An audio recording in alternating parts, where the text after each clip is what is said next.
ala alihi wa sahbihi ajma'in amma ba'du. Baiklah, kami dari kelompok 3 ingin mempresentasikan hasil dari diskusi kami mengenai konsep berubah pada manusia. Nah, sebelum memulai materi, kami akan memperkenalkan diri kami terlebih dahulu. Saya selaku moderator bernama Anugrah Febrian, dan di sebelah saya Muhammad Usman Afandi sebagai operator. Saya Fiona Amelia sebagai tanya jawab.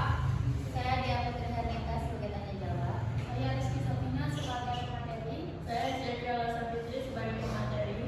Saya Fiona Regi sebagai pemateri. Saya Wimatika sebagai materi. Saya Umi Farimah sebagai pemateri. Oke, itulah anggota kelompok dari kami. Nah, sebelum memulai materi dan membacakan materi, saya akan membacakan susunan acara pada siang ini. Yang pertama yaitu pembukaan, yang kedua yaitu pembacaan materi, yang ketiga sesi tanya jawab, dan yang terakhir yaitu sesi penutup. Pertama-tama marilah kita buka acara ini dengan melafazkan lafaz basmalah. Bismillahirrahmanirrahim. Baiklah, langsung saja kita akan memulai pembacaan materi. Untuk materi yang pertama akan dibacakan oleh Mimatika. Pada Mimatika, saya persilakan. Baiklah, di sini saya akan menjelaskan pengertian konsep perubahan dan sifat perubahan. Banyak pakar mendefinisikan tentang perubahan, diantaranya berubah menurut Artifinosaurus 1987 merupakan kegiatan atau proses yang membuat sesuatu atau seseorang berbeda dengan keadaan sebelumnya. Pendapatan lain menjelaskan bahwa perubahan merupakan proses yang menyebabkan perubahan pola perilaku individu atau institusi. Proses 1978. Berubah adalah cara seseorang bertumbuh, berkembang, dan beradaptasi. Sedangkan pengertian perubahan adalah proses pembuatan. Sedangkan pengertian perubahan adalah proses pembuatan sesuatu yang berbeda dari sebelumnya. Sullivan dan Dexter 2001. Jadi perubahan adalah suatu proses di mana terjadinya peralihan atau perpindahan dari status tetap atau statis menjadi status yang bersifat dinamis, artinya dapat menyelesaikan diri dari lingkungan yang ada. Insting pekerjaan keperawatan sudah ada sejak manusia diciptakan. Keperawatan ada sebagai suatu sifat-sifat perubahan. Menurut Laskar 1982, proses perubahan memiliki 3 sifat, diantaranya perubahan bersifat berkembang, spontan, dan direncanakan. 1. Perubahan bersifat berkembang. 2. Perubahan bersifat spontan. 3. Perubahan bersifat direncanakan. Selanjutnya tipe-tipe perubahan. Adapun tipe-tipe perubahan yaitu indoktrinasi, paksaan dan kekerasan, teknokrati, interaksional, sosialisasi, dan emultif. Selanjutnya akan dijelaskan oleh Aisyah. Baiklah, saya melanjutkan. Perubahan membutuhkan cara tepat agar tujuan perubahan dapat tercapai secara efektif dan efisien. Berikut ini beberapa strategi untuk perubahan. A. Strategi rasional empirik. Strategi ini didasarkan karena manusia sebagai komponen dalam perubahan memiliki sifat rasional untuk kepentingan diri dalam berperilaku. B. Strategi reedukatif normatif. Strategi ini dilaksanakan berdasarkan standar norma yang ada di masyarakat. Perubahan yang akan dilaksanakan melihat nilai-nilai normatif yang ada di masyarakat sehingga tidak akan menimbulkan permasalahan baru di masyarakat. C. Strategi paksaan kekuatan. Strategi paksaan kekuatan karena adanya penggunaan atau kekuasaan yang dilaksanakan secara paksa dan menggunakan kekuatan moral dan kekuatan politik. Strategi ini dapat dilaksanakan dalam perubahan sistem kenegaraan, penerapan sistem pendidikan, dan lain-lain. Selain strategi perubahan, adapun berubah menurut Tiffany dan telah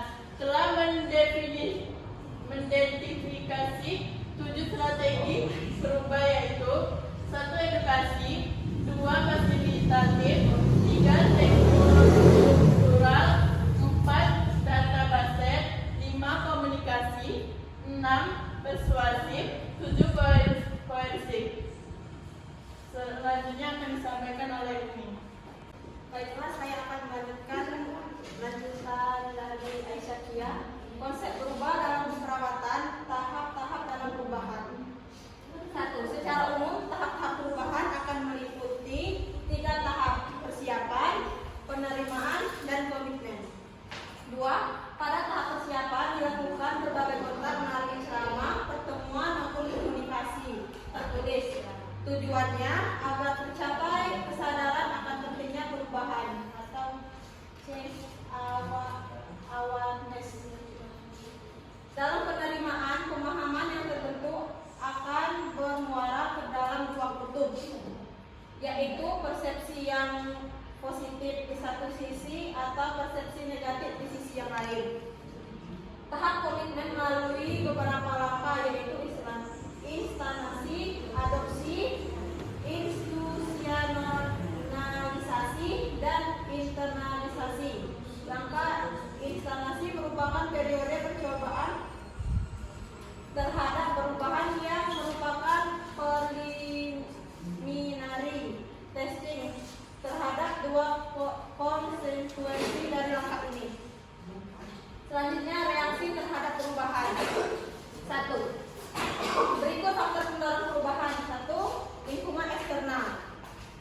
Tingkat persaingan, politik, ekonomi, kekuatan global, demografik, sosial, teknologi, konsumen. 2. Lingkungan internal. Siklus kehidupan, produk, pergantian kepemimpinan, ketersediaan sumber daya internal, konflik. Respon terhadap perubahan, menerima dan mendukung, tidak menerima, tidak mendukung. Menolak, takut akan sesuatu yang tidak pasti, loss of predictability. Takut akan kehilangan pengaruh, takut akan kehilangan keterampilan dan profesi, takut kehilangan reward, benefit, takut akan kehilangan respect, dukungan, kasih sayang, dan takut gagal. Selanjutnya akan dijelaskan oleh rekan saya. Baiklah, di sini saya akan melanjutkan presentasi dari rekan saya. Di sini ada perubahan dalam keperawatan.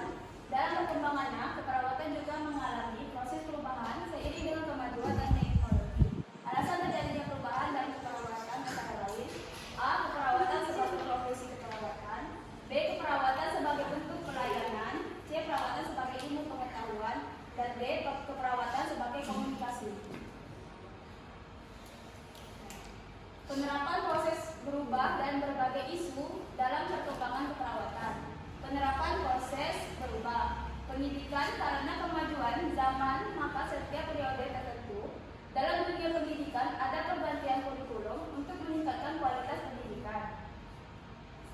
Pelayanan keperawatan di rumah sakit yang dulunya kurang profesional, setelah pasien yang datang ke sana menjadi sedikit, maka rumah sakit tersebut akan melakukan perubahan dan meningkatkan mutu pelayanan keperawatan yang lebih berkualitas lagi.